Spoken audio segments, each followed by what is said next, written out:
Live the Goals Podcast, episode number 150.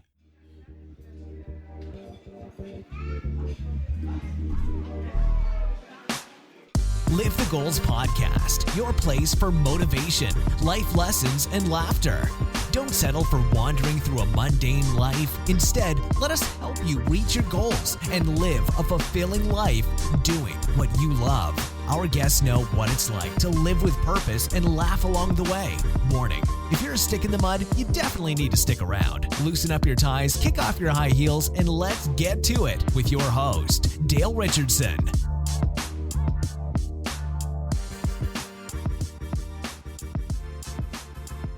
Welcome back to Live the Goals Podcast, friends and family. So happy to have you back with us for another interview episode. Looking forward to you hearing from our guest today, Cary Hokama. Friends and family, if this is your first time listening to us, then I'm your host, Dale Richardson, and I'd love for you to go check out episode 0, because that's the episode where I tell you a little bit more about what this podcast is about, to give you an idea of what I'm trying to accomplish here and what you can get each day from Live the Goals Podcast, from the 4 Word of the Day episodes each week, as well as the interview episode each week. Now, this episode was with Cary Hokama, and Cary is all about living life at a level 10.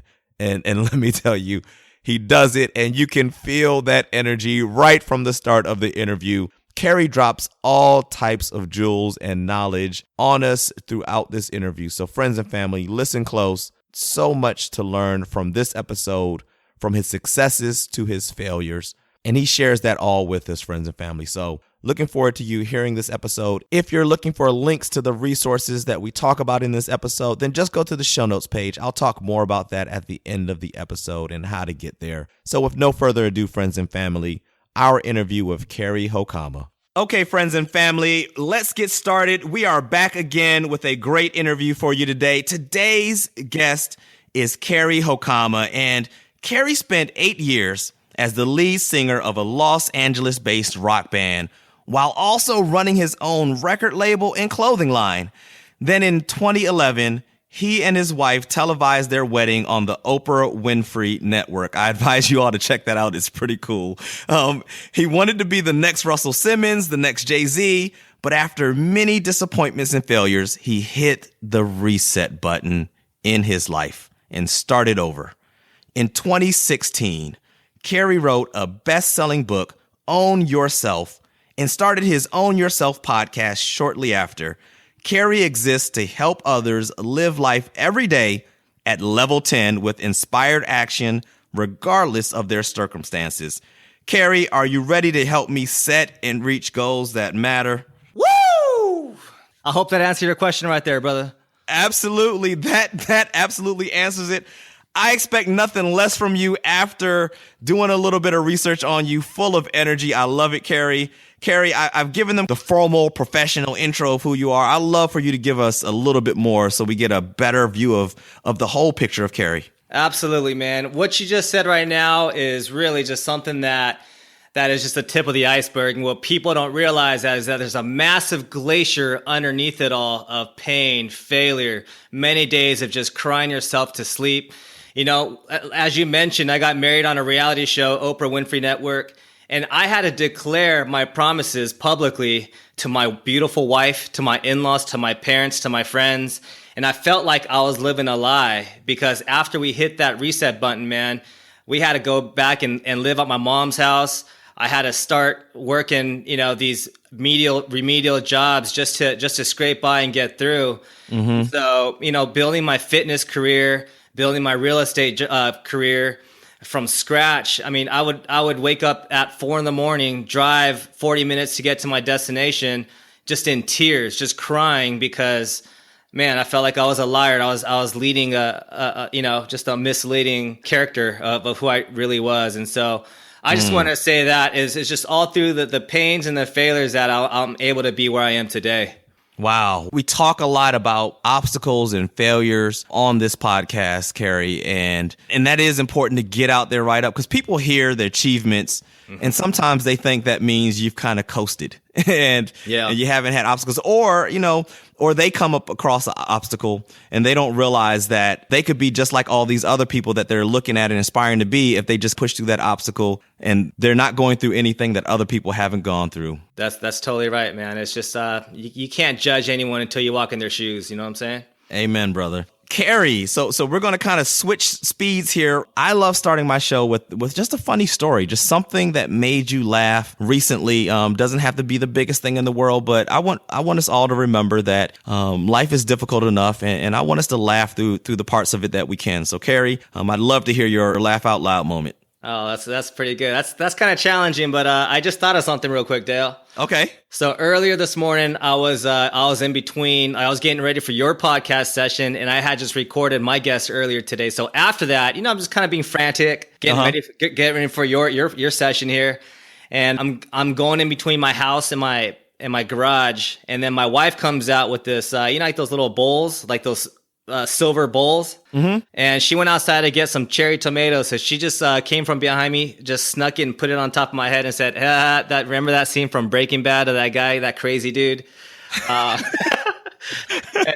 And she totally just diffused a little bit of the tension that I was going through, just getting frantic, getting ready for your show. So that was pretty funny, man. What an awesome wife. I mean, right? Yeah, that's nice to have just somebody to just calm you down, take a deep breath. And I love it. And by the way, Breaking Bad was awesome. I would say top 3 shows of all time right there. I'm with you. I'm with you from beginning to end. And so, yeah. So Cary, this podcast is called Live the Goals Podcast. So clearly I'm going to talk about goals. And just to jump right in, I'd love for you to share with our friends and family, with our listeners, do you have any tools or strategies that you use or that you'd like to share with them that will help them get closer to their goals, something they can implement maybe even today? Sure. So let me start with the macro side, right?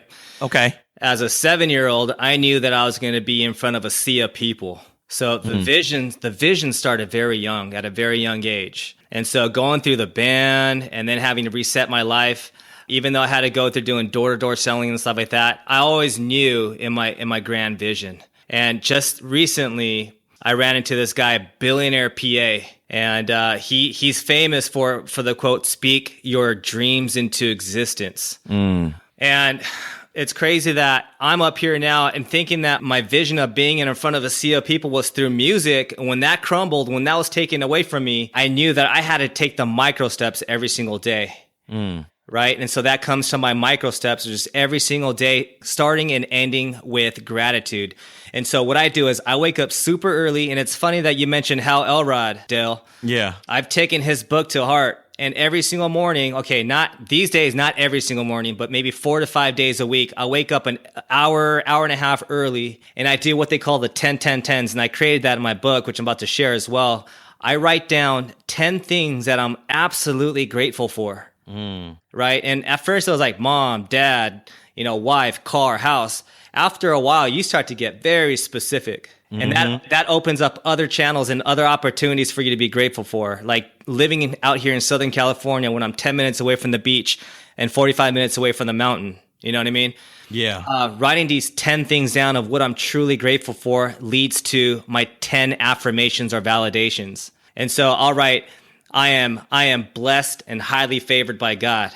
And understanding what that truly means so that I could walk into that type of faith every single day, that I could act out my faith. I could act my words out. And then the next 10 are I take 10 minutes to just meditate or pray or foam roll or stretch and just spend time in solitude.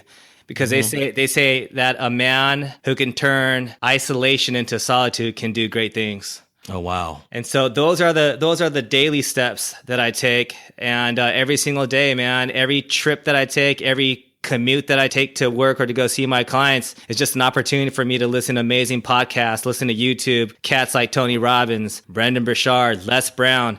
I'm continuously learning and being porous, meaning that I'm open and being like a sponge, you know what I mean, to gravitate towards greater and amazing people who you can learn a lot from. Absolutely. And I love taking the macro and the micro view of that. And Wow. Friends and family, I mean, he's dropping some knowledge on us. And he mentioned that we talked about how Elrod, I do a little pre-interview before the show, and his name did come up. If this is your first time listening to Live the Goals podcast, jump back to episode 145. I did an interview with Nick Conadera, and Nick is actually filming the movie of the book that Cary was just talking about. And so they're doing a movie on that book. Awesome. 2 interviews in a row, how Elrod has popped up. So if you're not familiar with him, look into him. I promise you it will be worth your time. Hey, let me jump in real quick, Dale. Speaking dreams into existence, Nick Conadera is going to be on my podcast episode very soon as well. Get out of here. No joke. No joke, brother. It's crazy. How awesome is that? It's that amazing. Is fantastic to hear. Wow, great guy, great interview. So I'm excited for you with that. And speaking about being excited, Cary, what are you excited about right now? What big goals are you working on, or what big goals have you just completed? I'd love for you to share. We want to know more about what's going on with you. Yeah, man. So my goal is to literally help billions of people live an inspiring life, meaning that I want these guys to live every single day. I'm talking about you guys, you all, to live life at level 10 every day, regardless of your circumstances, right? And so, like I said, like Dale's mentioned, I wanted to be the Russell Simmons, the Jay-Z. I wanted to be Bono. That was all for me. That's very narcissistic, right? It's all about me.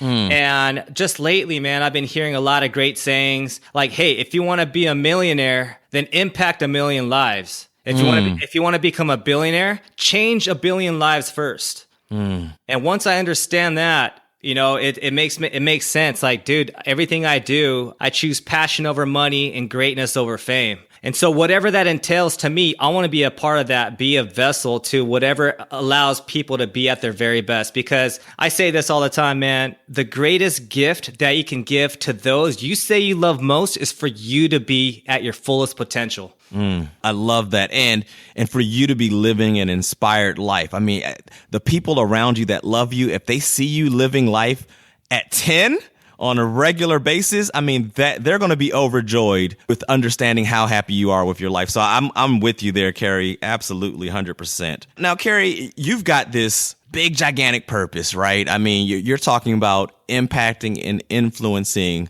millions and billions of people. And I'd like to dig a little bit deeper about how you got there. I mean, you're probably a great person for this question because I'm sure you felt at one point that purpose was maybe more specific and you thought you were going to be in front of crowds with music. And now you're understanding that purpose is so much bigger than that. Absolutely. And so I'd love to hear a little bit about that journey, how you figured out this is where your purpose was. Sure. No problem, man. I'd love to. So growing up, I never fit in anywhere. My mom is from Japan. She's a first generation Japanese woman. And my father was a third generation Japanese American missionary who met my mom in Japan. And so growing up, I grew up speaking Japanese. And so as a child, I went to Japanese school. At the same time going to American school, with the Japanese kids, I was too American for them. So I was alienated. Mm-hmm. And vice versa, when I was with the American kids or even the Asian American kids here in LA, I was too Japanese or too fobby for them. You know what I'm saying? Mm-hmm. So growing up, I didn't have a place. I always felt like, man, I don't fit in anywhere. And then going to college, going to school with the whites and the blacks, I was just this Asian kid, right, from mm-hmm. LA. And so that's when now that I look back and start connecting the dots, I realize, man, I was a social misfit. I didn't fit in anywhere. But I used that as a fascination tool for me to explore on my own, to develop just this greater understanding of how humanity works, how relationships work. And I was deeply engaged and fascinated by how communication and relationships and how people work. I would see that and I would study them, and I was obsessed. I was obsessed with human nature and people mm-hmm. and how they influence each other and what makes people tick.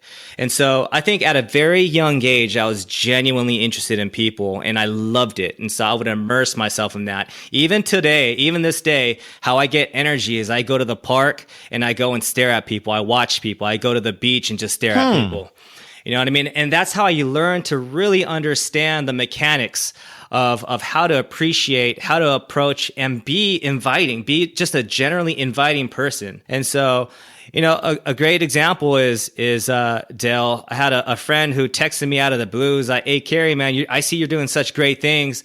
I want to build my business, and I want to see how you network with people so well." And that's a hard question to answer. I could say, well, it's taking me 30 years. You know what I'm saying? Yeah.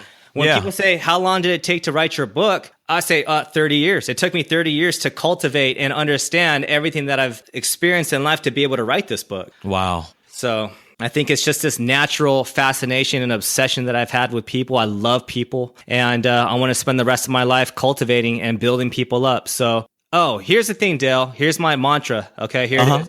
Here it is right here. I spent the first 33 years of my life trying to be Bono and Asian Jay-Z.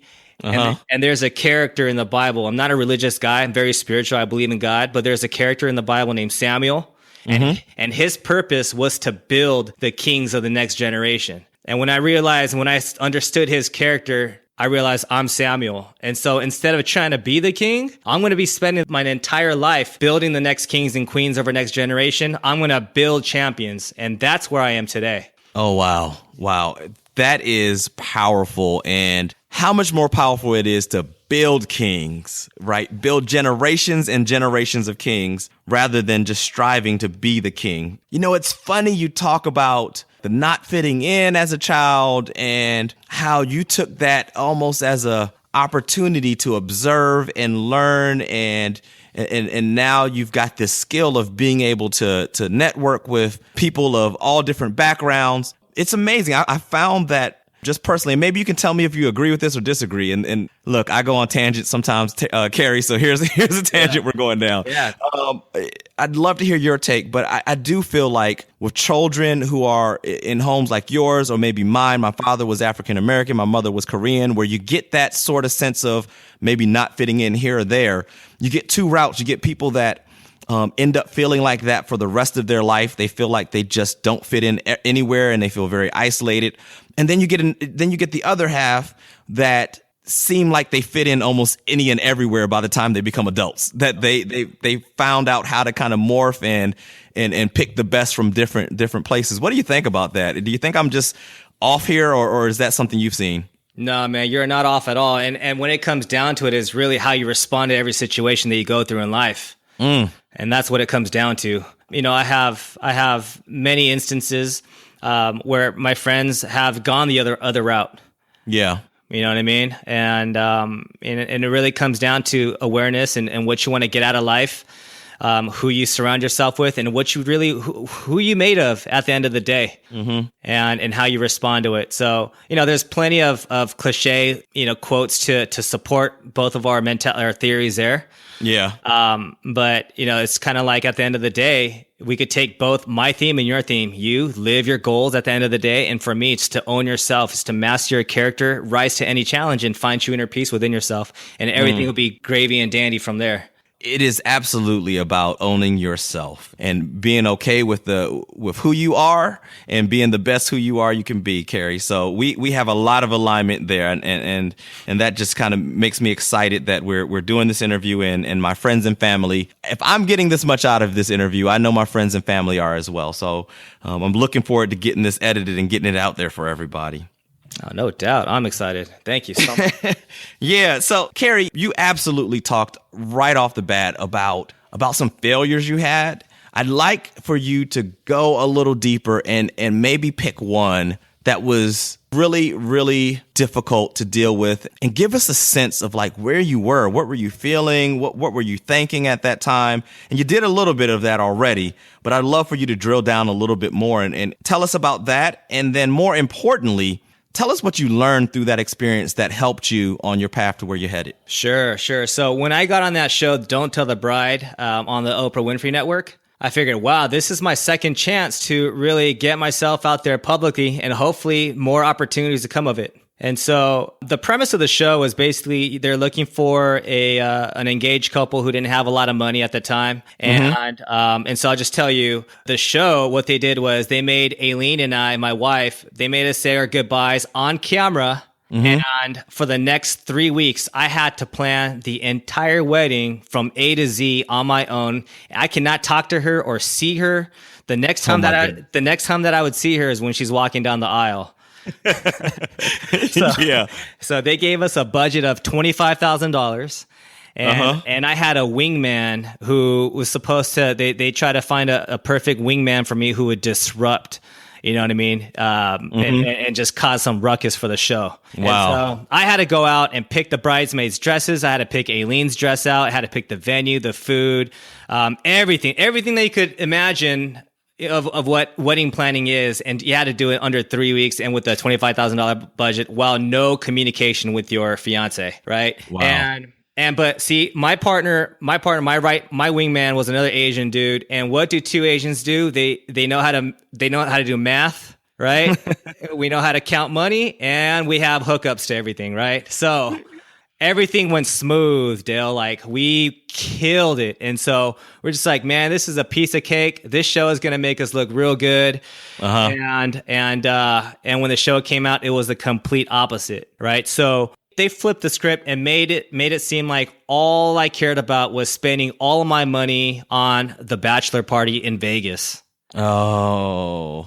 And so the tension building and they portrayed an image of me being like this really bachelor, I'm all about the bachelor party. I don't care about Aileen and her dress and none of that. It was just all about me. And that's how the show came out. And I remember, and we're getting to the punchline here, right, is that I was at Trader Joe's, and do you guys have Trader Joe's out there? We do. We got Trader Joe's here. Right on.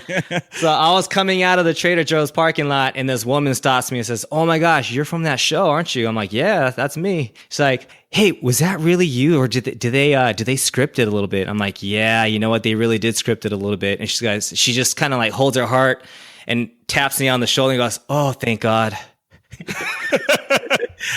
And she goes, "But your friend was hilarious." And so I was like, man, this person looked at me as the villain of the show when I felt like I did everything right. And this was for the whole nation to see. Right. So my biggest failure there was like, wow, you know what?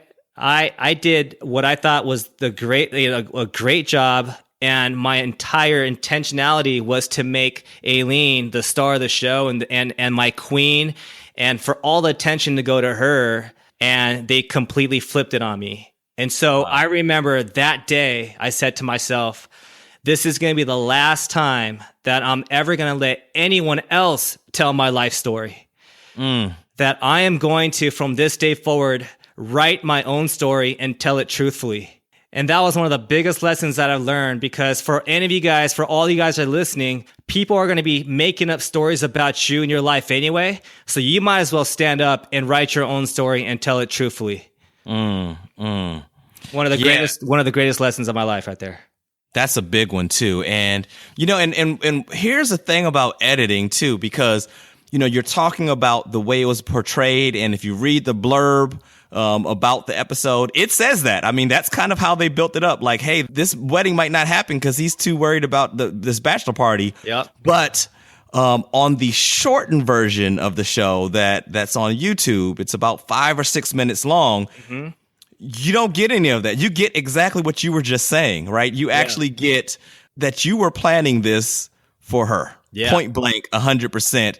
And so it's kind of interesting how, depending on how it's edited, two completely different views, right? That if you watch the YouTube clip, it is Cary, the superhero, flying onto the dance floor, and I mean that literally, friends and family. If you go watch the clip, flying onto the dance floor. But then if you watch the show, then you're being portrayed as maybe a villain. 100%, man. So I'm glad there's that 5-minute version that I can show everybody still. You know what I mean? Yeah, that's the one you got to send that link out to everybody. Exactly. Oh man, and I love how that points right to, own yourself. I mean, wow, and it's amazing how those lessons that we have kind of start shaping our vision and our future and our legacy. And I can see how that plays into part of what you're doing now. So what a great story of learning the lesson through something that became an obstacle, right? Absolutely, man. So, Cary, we are already at the hot seat scenario. We're here. And so I got a hot seat question for you. You ready to play the hot seat scenario? Hey, Les Brown always says it's better to be prepared and not have an opportunity than to have an opportunity and not be prepared. So I'm prepared. Amen. I love Les Brown. Oh man, he's awesome. And his laugh. If I could just get a laugh like that, man. Yeah, so right? I'm not gonna even try to attempt right now. No, I'm not even gonna try it. So Cary, here's the hot seat question. Okay, Yep. You're being forced to swap lives with one of two people. You get to choose either person A or person B. Now, person A is somebody who works 40 hours a week, is living check to check, but spends an average of 2 to 3 hours a night watching TV or maybe surfing online just to kind of wind down. And then we've got person B, and person B makes a ton of money, whatever you want that number to be, whether it's 100,000, 300,000 or more, but they've got plenty of money. But person B works crazy long hours and just really doesn't have much free time. I mean, he wakes up in the morning, goes to work, and comes back home and does it again. And that's what he feels like he's doing each and every day. Now, neither of these people believe that they are pursuing their purpose and their passion, and they want to start doing that. They just don't know how to kind of turn this ship around, and they feel stuck. So, Cary, which person are you going to switch lives with? And what are the first and second, maybe the first and second steps that you're going to take to start turning this ship around? Man, Dale, you're really putting me on the spot here. Yes, it's a difficult one. I mean, either way, you still have to come out with a solution, right? So, oh man, I always love I guess in this context, they're both underdogs.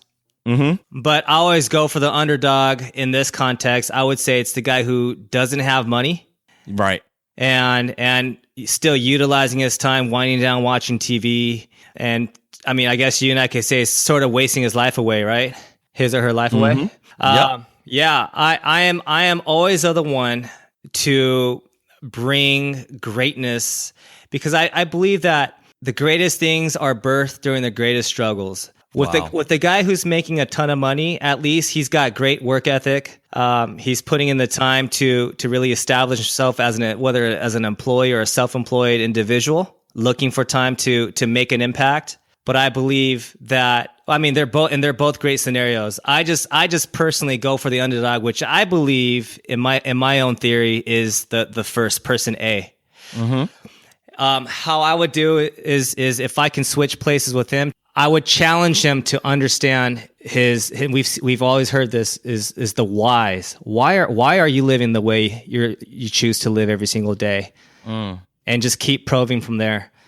And how I would approach this man, or how I would approach myself, is to understand not just why, but to if I were to be talking to him, is to show, because people don't care how much you know until they know how much you care, right? Absolutely. And as one of my favorite dudes, John Maxwell, he always says, look, everyone communicates, but only a few connect. And so I would try my best to understand where he connects with his own life, so that he could start to propagate his whys and his values, so that he can manifest his value in this world. And I think someone in that position is someone who feels undervalued, someone who has little self-worth. To not have any money and yet not do anything about it is an indication of little self-worth. And so it's to tap into his mind, tap into the value that he brings to society and to those that he can connect with, and really understand him at the deepest core level, and then try to transform him first and foremost. Otherwise, you can't entice them to do anything. You can't tell someone to do what they don't want to do, right? Right. Yeah. Wow, Cary, the greatest things are often birthed through the greatest struggles. Wow. That right there just really hit me. And you're right. I'm a gigantic fan of John Maxwell. Of course, I'm certified through John Maxwell as a speaker, trainer, and coach. And I saw that, man. That's awesome. Congrats. Yeah. Thank you. And he is so much about valuing people, and that's why that synergy just works with me because I am about valuing people. I can tell that you're about valuing people. And I think the struggle that some people have, which you just pointed out in your answer, is that sometimes people don't value themselves enough. That's right. Or they don't really see their true value. And it's there. And I know that we all have this great potential, and we've all got this great value that we can share with the world, but you don't get a chance to do it if you don't realize you've got it. Yeah, so what a powerful answer there, Cary. Thank you. I appreciate you playing the hot seat scenario and really going in and explaining what's going on with Person A there. Oh, absolutely, man. My butt was getting hot, though, man. I was getting worried out there. It was getting to you a little bit, huh? It was. Well, Cary, before we wrap up, I usually wrap up here, but I do want you to take a second, and I'd be remiss if I didn't give you a second here to tell us a little bit more about your book. I know you've got to be excited about the fact that book is out and your podcast is out, and so I'd love to hear a little bit about your book, and that way my friends and family can know a little bit about it, and then I know a little bit later on we'll give them links on how to get to that book. Absolutely. Thanks for, giving me the opportunity to share. My book is called Own Yourself, Master Your Character, Rise to Any Challenge, Find True Inner Peace. And I wrote that book not because I've mastered any of these qualities. It's just really a standard of excellence that I would like to achieve on a day-to-day basis, whether it's 1 step or 2 steps or 100 steps. And it's inviting, all the people who have reached out to me in recent years to say, hey, man, I'm struggling with this. Can you help me with that? I still have my fitness and nutrition business on the side where I train 20 clients, on a weekly basis. And so rather than being able to, I just wanted to scale, what I teach and what I know and invite everyone on the journey to do this. If you notice, Dale, like you see, especially in this millennial age right now and on social media, you see a lot of people who have gone through transformation, but it's not holistic. So for example, you see a lot of fitness enthusiasts on social media posting all their selfies on how buff they are and stuff like that. But based on their content, you could kind of tell that they're still socially off. Yeah. You know what I'm saying? One act, right? They got one act. Yeah. One trick pony, one dimension. There you go. And they're not well-rounded. And so that's the pain that I've seen over the years. And so even with fitness trainers that I'm colleagues with, they often talk about their pains of being, formerly very obese or having low self-confidence.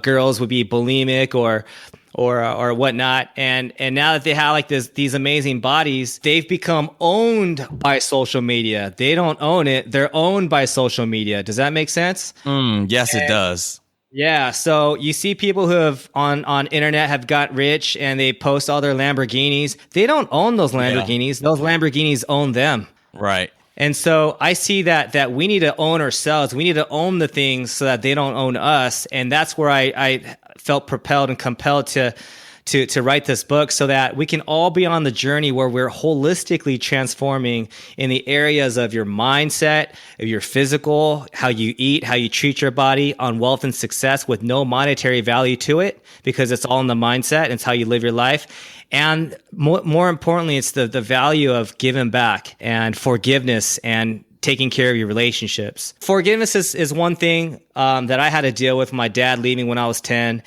And I write that in my book. And one thing that I was taught that was amazing was that if you take the word forgive and you chop that in half, it's forgive. You forgive people so that you can give yourself again. And oftentimes we're blinded by our betrayals and our inability to forgive people and events in our lives that we're not able to fully give ourselves. Yeah. And so I really wanted to elaborate my thoughts and have my inner conversations come out loud through this book. And it's just really elementary. It's basic. So that's the basis of my book and what I want to share with the world, Cary, I love that you're preaching about being holistic, right? We do get very focused on that one thing, and whether it's career, whether it's fitness. But if you just need an easy example, and I've probably used this a bunch of times, think about how much your work suffers, whether you're in school or whether you're out of school. Think about how much your work suffers when you get sick. If you really go down for a week, what happens to your work? I mean, that right there is just one of many examples of how it's all tied together. We need to have everything clicking, and the closer we get to being a well-oiled machine with everything clicking, the better we can be. And the more we can do for others. So I love that you're out there pushing this and inspiring and motivating people to live holistic lives. Thank you, Cary. Oh, the pleasure's all mine. Thank you so much for allowing me to come on the show. Yeah, so it's time to wrap up here, Cary. I'm going to ask you for two things before we leave here. And one, I know that I would love for our friends and family to be able to contact you. So if you've got a way that they can reach you, any of those ways that they can reach you, let them know that. And then after you do that, you can go right into what you use as your motivational quote or mantra. You may have mentioned it a little earlier, but just in case, I'll give you the opportunity to either do it again here or do a different one here. So your contact information and the motivational quote or mantra you use to give you that little extra push on those days where you need it. Okay, let's see. Here we go. So people could contact me anytime. I'm at Cary at CaryHokama.com. And that's where all my podcast episodes are on. You could email me there, and you could also find me on Instagram, where I'm mostly active.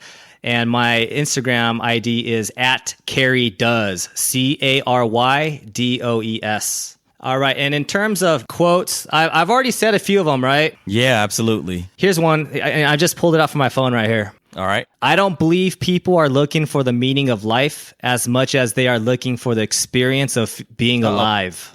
Very cool, Cary. Thank you so much for giving us yet another quote or mantra that you use.